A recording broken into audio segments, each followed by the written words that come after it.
الحمد لله الذي جعلنا من المسلمين ورزقنا من الطيبات. أشهد أن لا إله إلا الله وحده لا شريك له وأشهد أن محمدا عبده ورسوله. اللهم صل وسلم وبارك على سيدنا محمد وعلى آله وأصحابه ومن تبعهم بإحسان إلى يوم الدين. أما بعد فيا عباد الله اتقوا الله faqad fazal muttaqun. Hadirin hadirat yang dikasihi sekalian, marilah sama-sama kita bertakbir, bertahmid ke atas Allah Subhanahu wa taala, Tuhan yang menggerakkan bumi, bulan dan matahari dan mentakdirkan berlakunya gerhana bulan penuh di negeri kita sekarang. Gerhana bulan merupakan fenomena yang berlaku apabila orbit bulan melintas masuk ke dalam bayang-bayang bumi yang dipanggil umrah. Pada ketika ini, bumi berada sebaris antara bulan dan matahari. Kesannya, sebahagian daripada permukaan bulan purnama akan menjadi gelap. Apabila keseluruhan bulan berada dalam umrah, maka warnanya akan menjadi kemerahan. Kesan daripada biasan cahaya matahari yang masuk ke sebahagian atmosfera bumi. Di Selangor, kita hanya dapat menyaksikan sebahagian fasa akhir gerhana bulan, kerana ini telah bermula sebelum maghrib tadi dan bulan masih baru terbit dan rendah di kaki langit timur. Hadirin sidang yang berbahagia, bagi umat Islam, fenomena gerhana ini merupakan satu petunjuk terhadap kekuasaan Allah Subhanahu wa taala.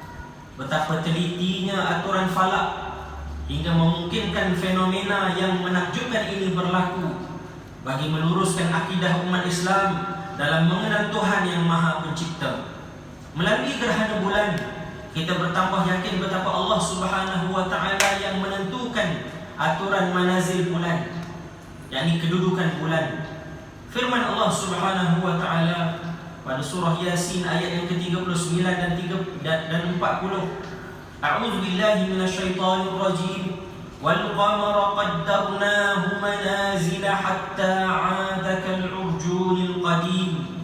La syamsu yanbaghi laha an tudrika al qamara wa lal laylu sabiqun nahar wa kullun fi falakin yasbahun.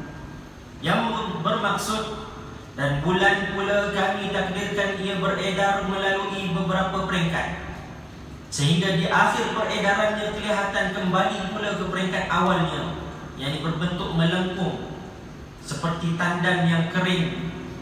Yang dengan ketentuan yang sedemikian, matahari tidak mudah baginya mengejar bulan dan malam pula tidak dapat mendahului siang, kerana tiap-tiap satunya beredar terapung-apung di tempat edarannya masing-masing. Muslimin muslimat yang dirahmati oleh Allah Subhanahu wa taala, semasa zaman Nabi Muhammad sallallahu alaihi wasallam, gerhana matahari pernah berlaku. Kebetulan pada waktu itu juga berlakunya kematian putera baginda sallallahu alaihi wasallam, iaitu Ibrahim bin Muhammad. Diriwayatkan dalam hadis, sebahagian manusia mendakwa kononnya kematian itu disebabkan oleh gerhana matahari yang berlaku. Lalu baginda sallallahu alaihi wasallam menjelaskan seperti yang diriwayatkan dalam Sahih Bukhari, Inna syamsa wal qamara ayatan min ayatillah la yankhasifani li mauti ahadin wa la li hayatihi fa idza ra'aytum dhalika fad'ullah wa kabbiru wa sallu wa tasaddaqu. Sesungguhnya matahari dan bulan adalah dua tanda daripada tanda-tanda kebesaran Allah Subhanahu wa taala.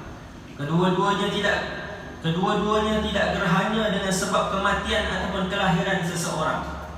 Sekiranya kamu melihat gerhana tersebut, maka berdoalah kepada Allah, bertakbirlah, salatlah dan bersedekahlah.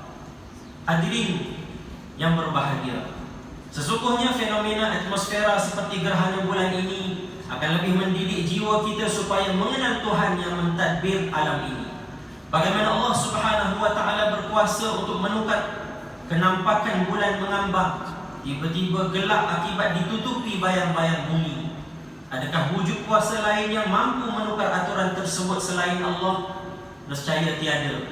Dengan sebab ini, elakkanlah diri kita daripada mengaitkan fenomena gerhana ini dengan nasib, untung dan rugi di dalam kehidupan kita. Sebaliknya, renunglah betapa berkuasanya Allah Subhanahu wa taala, Tuhan sekalian alam. Firman Allah Subhanahu wa taala dalam surah Yunus ayat ke-5, "Huwallazi ja'ala asy-syamsa dhiya'an wal qamara nura wa qaddarahu manazila lita'lamu 'adada as-sinina wal hisab. Ma khalaqa Allahu dzalika illa bil haqq yufassilul ayati liqaumin ya'lamun." Dialah yang menjadikan matahari bersinar-sinar, yakni terang benderang, dan bulan bercahaya, dan dialah yang menentukan perjalanan tiap-tiap satu itu, yakni berpindah randah pada tempat-tempat peredarannya masing-masing, supaya kamu dapat mengetahui bilangan tahun dan kiraan masa. Allah Subhanahu wa taala tidak menjadikan semua itu melainkan dengan adanya faedah dan gunanya yang sebenar. Allah menjelaskan ayat-ayatnya, yakni tanda-tanda kebesarannya, satu persatu bagi kaum yang mahu mengetahui, yakni mengetahui hikmah sesuatu di sebalik kejadian. Muslimin muslimat yang berbahagia, Nabi Muhammad SAW mengajak para sahabat untuk mendirikan solat sunat khusuf, yakni solat sunat gerhana bulan sepanjang berlakunya gerhana. Diriwayatkan juga bahawa baginda SAW telah diperlihatkan dalam salat itu akan nikmat kehidupan di syurga dan pedihnya azab api neraka Allah Subhanahu wa taala. Dengan sebab itu, Nabi berpesan di dalam khutbah gerhana baginda seperti yang diriwayatkan di dalam Sahih Bukhari, "Wallahi law ta'lamuna ma a'lam la dhahiktum qalilan wa la bakaitum katsira." Demi Allah, kalaulah kamu tahu apa yang aku tahu, yakni daripada azab api neraka, nescaya sesungguhnya kamu akan sedikit sahaja tertawa dan akan banyak menangis. Muslimin muslimat yang dikasihi sekalian, maka bersempena dengan terzahirnya salah satu tanda kehebatan dan kekuasaan Allah Subhanahu wa taala menerusi gerhana bulan sekarang ini, mari kita bersama-sama memperbanyakkan amal ibadah, bertakbir, berdoa, bersedekah seperti mana yang dianjurkan oleh Rasulullah SAW. Bertafakkurlah sejenak dan tadabburlah ayat-ayat kebesaran Allah Subhanahu wa taala ini, agar subur jiwa kita dengan tunjang akidah yang tulen, jauh daripada kepercayaan karut-marut khasnya terhadap kuasa lain selain daripada Allah Subhanahu wa taala. Mengakhiri khutbah gerhana pada malam ini, marilah bersama-sama kita mengambil hikmah pengajaran seperti berikut. Yang pertama, umat Islam perlulah meningkatkan keyakinan kepada Allah Subhanahu wa taala sebagai Tuhan yang menjadikan alam dan mentadbirkan dengan penuh ketelitian. Yang kedua, gerhana bulan tiada kaitan dengan untung nasib baik ataupun buruk seseorang, tetapi ia merupakan salah satu tanda kebesaran Allah Subhanahu wa taala. Yang ketiga, bulan dan matahari merupakan ciptaan Allah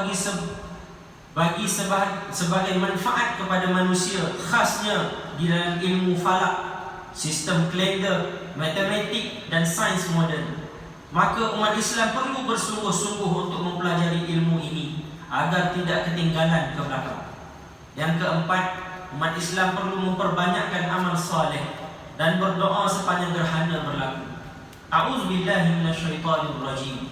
Wa min ayatihi al-lailu wan-naharu wasyamsu wal-qamar la tasjudu lisyamsi wa la lil-qamari wasjudu lillahi alladhi khalaqahun in kuntum iyyahu ta'budun. Dan di antara tanda-tanda kekuasaannya ialah malam dan siang serta matahari dan bulan. Janganlah kamu sujud kepada matahari dan jangan pula sujud kepada bulan, dan sebaliknya hendaklah kamu sujud kepada Allah yang menciptakannya, kalau betullah kamu hanya beribadah kepada Allah Subhanahu wa taala. Surah Fussilat ayat yang ke-37. Barakallahu li wa lakum fil Qur'anil 'azim wa nafa'ani wa iyyakum bima fihi minal ayati wadh-dhikril hakim wa taqabbala minni wa minkum tilawatahu innahu huwas samiul 'alim. أقول قولي هذا وأستغفر الله العظيم لي ولكم ولسائر المسلمين والمسلمات فاستغفروه إنه هو الغفور الرحيم.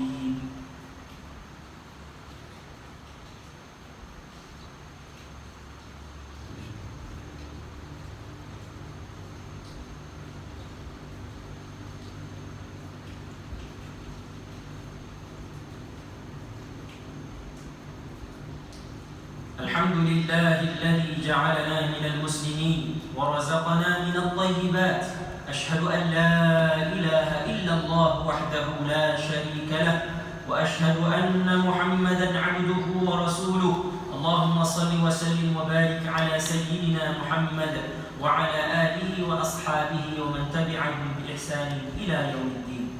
أما بعد، فيا عباد الله اتقوا الله فقد فاز المتقون. قال الله تعالى: إن الله وملائكته يصلون على النبي يا أيها الذين آمنوا صلوا عليه وسلموا تسليما. اللهم صل وسلم على سيد المرسلين وارض اللهم عن أصحابه وقرابته وأزواجه وذريته أجمعين. اللهم اغفر للمسلمين والمسلمات والمؤمنين والمؤمنات الأحياء منهم والأموات إنك سميع قريب مجيب الدعوات ويا قاضي الحاجات. ربنا هب لنا من أزواجنا وذرياتنا قرة أعين واجعلنا للمتقين إماما. ربنا آتنا في الدنيا حسنة وفي الآخرة حسنة وقنا عذاب النار. عباد الله، إن الله يأمر بالعدل والإحسان وإيتاء ذي القربى وينهى عن الفحشاء والمنكر والبغي يعظكم لعلكم تذكرون. فاذكروا الله العظيم يذكركم واشكروه على نعمه يزدكم واسألوه من فضله يعطكم ولذكر الله أكبر والله يعلم ما تصنعون.